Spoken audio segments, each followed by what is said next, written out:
Sure. Okay, so I'm going to share my screen. And you're going to see my Microsoft Teams. And I use Teams really a lot all day long. I probably spend my entire day in Teams actually, or other software applications. So when I'm in Teams, so you log into Teams and you're going to see, you know, all of your Teams channels, etc. on the left, but on the right over here, you're going to see your name, your organization name generally, right? And your picture. And when you click on that,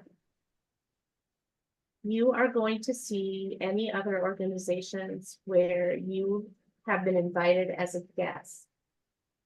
And so what you can do is you can click on that organization. And then it's going to bring you to Teams. Now I'm actually showing you from the current legacy view of Teams. This is actually going to change because there's a new version of Teams that's coming out. What's really cool about the new version of Teams is that you don't have to switch between the organizations. You can actually see all of your teams in one place. So I am showing you the old Teams version right now. Okay, so once you're in here, there are on the left, this is the team, and then below it are each of the channels. And so Albert was kind enough to add an adoption support committee channel. And by design, the coalition is keeping all of the documents in the general channel. So when you click here on general, that means that you're in the general channel. And my Zoom bar is blocking me at the top. Is there a way to move my Zoom bar somewhere else? So it's not Be able to click and drag blocking it. me? Oh, there, I got the little guy. Okay, cool. So then here at the top, to go to the files, you click on files. And you're going to see the file structure for the coalition.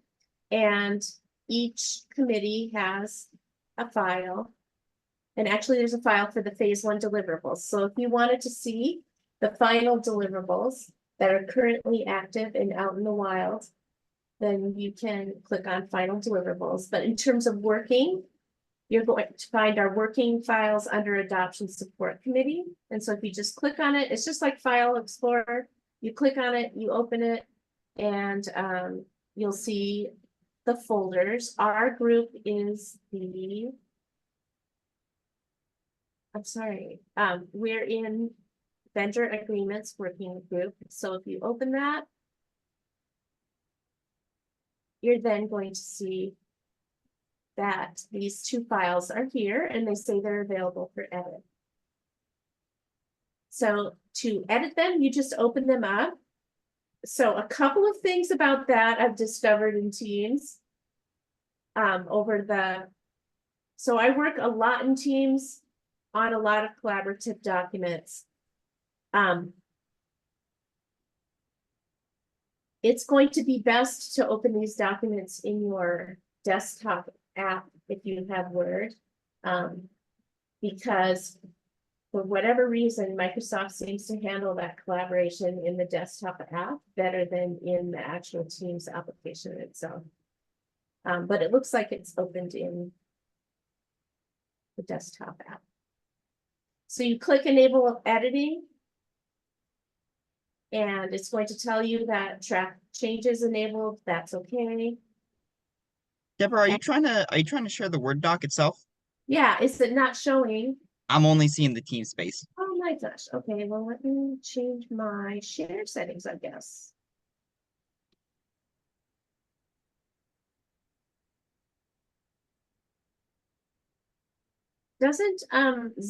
doesn't Zoom have just a Windows share and I mean a whole screen, like a whole screen share, right? Is what I'm looking for? Yeah. There, can you see me now? Mhm. Okay, great. And so this is a good question. Do you as a whole want people to just use review comments to change, or do you want them to go in and actually change the words?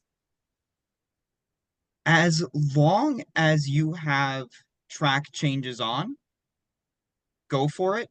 I just ask if you're gonna make direct edits, add a little comment giving the reasoning or your thought process behind it, just so we have a documentation of it. Okay, that Yeah. sounds good. Yeah. And frankly, this is And if you're not familiar with Word and comments, if you're nervous about coming in here and test and typing wording changes, then a great approach is to come to review, just click new comment, type and actually I should say, make sure your cursor is actually where you want to comment in the text. Otherwise, it's just going to put your comment somewhere randomly in the document, and then that's going to be difficult to find. But you'll want to kind of move to the area where you want to make the comment, click review comments, or add a new comment, and then we can comment. And can I send you an app note, Albert, or will it not do that? I've seen that it hasn't been able to do that. Okay, yeah, it doesn't appear to Yeah. be able to do that, but I think you could put, if you had a note that you knew you wanted to send to somebody, we could just as a standard put their name or just ask a question. What does the word transformer mean? I'm making this up. Yeah. But we actually had a vendor respond to this, so I actually have feedback to add into this document myself, where the vendors weren't sure what we meant by intended domain, for instance. So I'll actually put a new comment in here later today that'll just say, new comment, or you also have to post your comment for that section and then go to a new comment. So another way that I've done this for people is to say, is to just write a note that says, consider alternate wording, and then just to put what your alternate wording is in the comment itself. And then that makes it easy for someone to apply. And I think that, after we get through this, we can clarify any questions that anybody has. And then I guess, are you wanting me, Albert, to kind of incorporate those revisions after we get farther down the road? Yeah, so we'll talk through that, but basically if we can consolidate the revisions and then share it with the policy committee, that'll be perfect. Okay, got it. Yeah. Got it. Okay, Awesome. cool. Awesome, Yeah. Deborah. I think this is easily the most approachable tutorial on how to get to the team space and actually get to a document and edit it. So I'm gonna stop the recording because I'm gonna try and clip that and just have it be something that we can share with more broadly so that people actually know how to access this stuff. Yes. So thank you for that. I'm gonna stop.